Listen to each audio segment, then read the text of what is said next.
अऊज़ु बिल्लाहि मिनश्शैतानिर्रजीम बिस्मिल्लाहिर्रहमानिर्रहीम व बिही नस्तईन व सल्लल्लाहु अला सय्यदिना मुहम्मदिन व आलिहि तय्यबीन अत्ताहिरीन अम्मा बाद फ़क़द क़ाल अल्लाहु तबारक व तआला फ़ी मुहकम किताबिहिल हकीम बिस्मिल्लाहिर्रहमानिर्रहीम या अय्युहल्लज़ीना आमनू अतिउल्लाह व अतिउर रसूल व उलिल अम्रि मिनकुम। नाज़रीन इकराम, सबसे पहले आप हज़रात को शहादत इमाम मोहम्मद बाक़िर अलैहिस्सलाम पर आप सबको ताज़ियत पेश करता हूँ। उसके बाद अपनी तरफ से और तमाम मोमिनीन और मोमिनात की तरफ से अपने वक्त के इमाम ज़माना अज्जलल्लाहु ताला फ़र्ज शरीफ की खिदमत में ताज़ियत पेश करते हैं। इमाम मोहम्मद बाक़िर अलैहिस्सलाम हमारे पाँचवें इमाम हैं। कुरान करीम में इरशाद हो रहा है, या अय्युहल्लज़ीना आमनू अतिउल्लाह व अतिउर रसूल, ऐ साहिबान ईमान, अल्लाह की इताअत करो और उसके रसूल की इताअत करो और उनकी इताअत करो कि जो साहिबान अमर हैं। तो साहिबान अमर से मुराद यहाँ पर हमारे आइम्मा मासूमीन अलैहिमुस्सलाम हैं।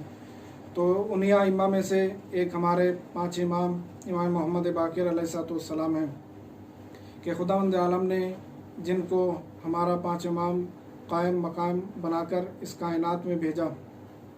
उलमाए किराम बयान फरमाते हैं कि आपकी विलादत बासादत यकम रजबुल मुरज्जब 57 हिजरी को यौम जुमा मदीने मुनव्वरा में हुई।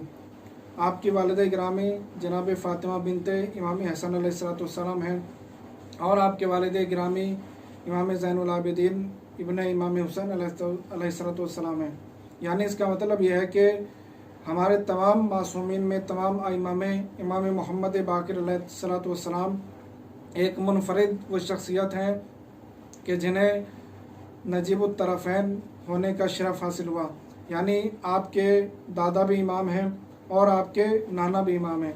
यह है आपके बावक़ार और फ़जीलत होने की एक अहम फ़जीलत कि जो खुदावंद आलम ने आपकी ज़ात में मुअय्यन कर दी है।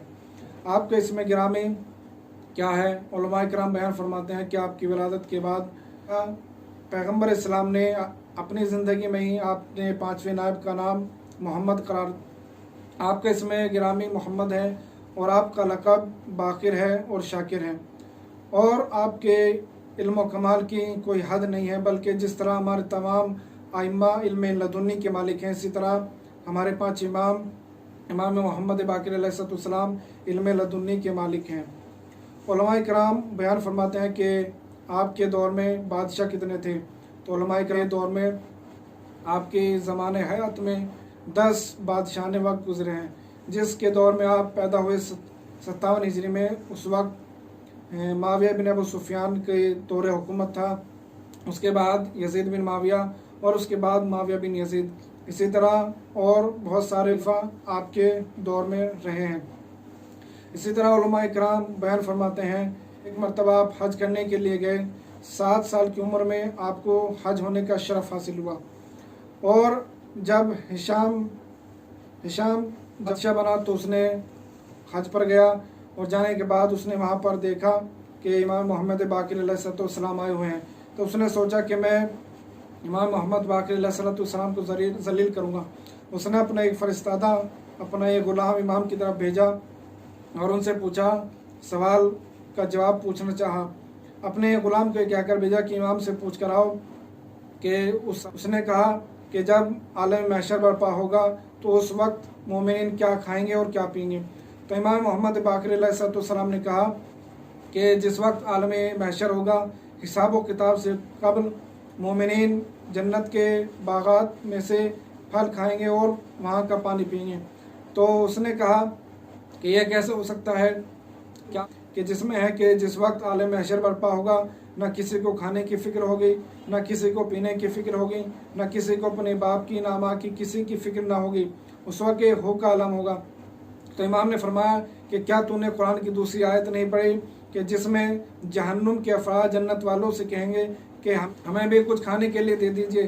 तो उस वक्त क्या जब जहन्नुम के अफराद जहन्नुम में रहकर नहीं खाना पीना नहीं बोल रहे हैं, तो जन्नत के अफराद कैसे बोल सकते हैं? जबकि जहन्नुम में ज़्यादा सख्ती है बनिस्बत जन्नत के, इसलिए कि जन्नत आराम की जगह है और जहन्नुम खौफनाक जगह। जब इंसान जहन्नुम में नहीं खाना पीना भूल रहा है तो जन्नत में कैसे भूल सकता है?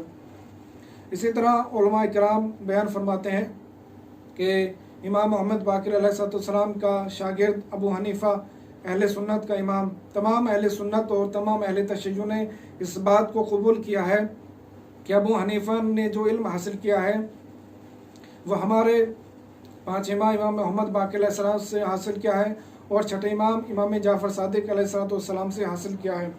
ایک مرتبہ اس نے امام سے مناظرہ کرنا چاہا اور اس امام نے اس سے پوچھا کہ میں نے سنا ہے کہ تو قیاس سے کام لیتا ہے۔ اس نے کہا کہ ہاں میں قیاس سے کام لیتا ہوں۔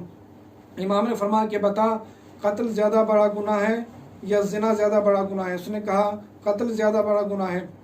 تو امام نے فرمایا کہ بتا پھر جب قتل زیادہ بڑا گناہ ہے اور زنا زیادہ بڑا گناہ نہیں ہے تو پھر قتل کے لیے 2 گواہ کیوں لائے جاتے ہیں اور زنا کے لیے 4 گواہ کیوں لائے جاتے ہیں؟ وہ خاموش ہو گیا۔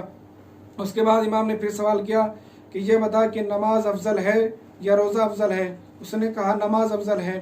تو امام نے کہا کہ بتا پھر حائضہ عورت پر نماز واجب کیوں نہیں ہے، قضا کی واجب کیوں نہیں ہے اور روزے کی قضا واجب ہے؟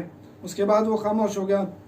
پھر امام نے تیسرا سوال کیا کہ بتا پیشاب زیادہ نجس ہے یا منی زیادہ نجس ہے؟ اس نے کہا پیشاب زیادہ نجس ہے۔ امام نے فرمایا کہ پھر بتا کہ پیشاب کے بعد وضو کیوں کیا جاتا ہے اور منی کے خارج ہونے کے بعد غسل کیوں کیا جاتا ہے؟ وہ خاموش ہو گیا اور اس سے کوئی جواب نہ دیا گیا۔ اس کے بعد اس نے امام علیہ السلام سے پوچھا کہ یبنا رسول اللہ آپ ان سوالوں کے جواب مجھے عنایت فرما دیجئے۔ تو امام نے فرمایا کہ قتل زیادہ بڑا گناہ نہیں ہے بلکہ زنا زیادہ بڑا گناہ ہے۔ کیوں؟ اس لیے دیا کہ قتل اس لیے بڑا گناہ نہیں ہے اس لیے کہ قتل صرف ایک انسان کرتا ہے اور ایک ہی انسان قتل ہوتا ہے، لیکن زنا میں 2 افراد ملوث ہوتے ہیں، اس لیے اس میں 4 افراد کی ضرورت ہوتی ہے، 4 شہود کی ضرورت ہوتی ہے۔ پھر امام نے جواب دیا کہ نماز زیادہ افضل نہیں ہے بلکہ روزہ زیادہ افضل ہے۔ کیوں؟ اس لیے کہ نماز پورے سال واجب ہوتی ہے اور روزہ صرف ایک ماہ میں واجب ہوتا ہے، اور حائضہ عورت پر پورے سال کی نماز قضا کرنا دشوار ہے بنسبت روزے کے، روزے کم ہیں اس لیے ان کو آسانی کے ساتھ رکھ سکتی ہے۔ اس کے بعد امام علیہ السلام نے جواب دیا کہ پیشاب صرف مثانے سے نکلتا ہے اور جبکہ منی پورے جسم سے نکلتی ہے، اسی لیے پورے دن میں انسان کو پیشاب کافی مرتبہ آتا ہے، اس لیے اس میں وضو کرنا آسان ہے اور غسل کرنا مشکل ہے، اور منی کافی وقت میں خارج ہوتی ہے، اس لیے اس میں خداوند عالم نے غسل کو واجب قرار دیا ہے۔ جب اس امام علیہ السلام کی جواب سنے تو ایک مرتبہ امام کے قدموں پر گرا اور گرنے کے بعد کہا کہ یبنا رسول اللہ آپ ہی ہر سوال کا جواب دے سکتے ہیں۔ تو یہ ہے ہمارے امام علیہ السلام کی فضیلت۔ اسی لیے جب آپ کے دور میں بادشاہوں سے آپ کا علم و کمال نہ دیکھا گیا تو آپ کو زہر دغا سے شہید کر دیا گیا۔ 7 ذی الحجہ 114 ہجری میں امام علیہ السلام کو زہر دغا سے شہید کر دیا گیا۔ اس وقت آپ کی عمر 57 سال کی تھی اور آپ کے بیٹے امام جعفر صادق علیہ السلام نے اور وہیں پر آپ کو دفن کر دیا گیا۔ والحمدللہ رب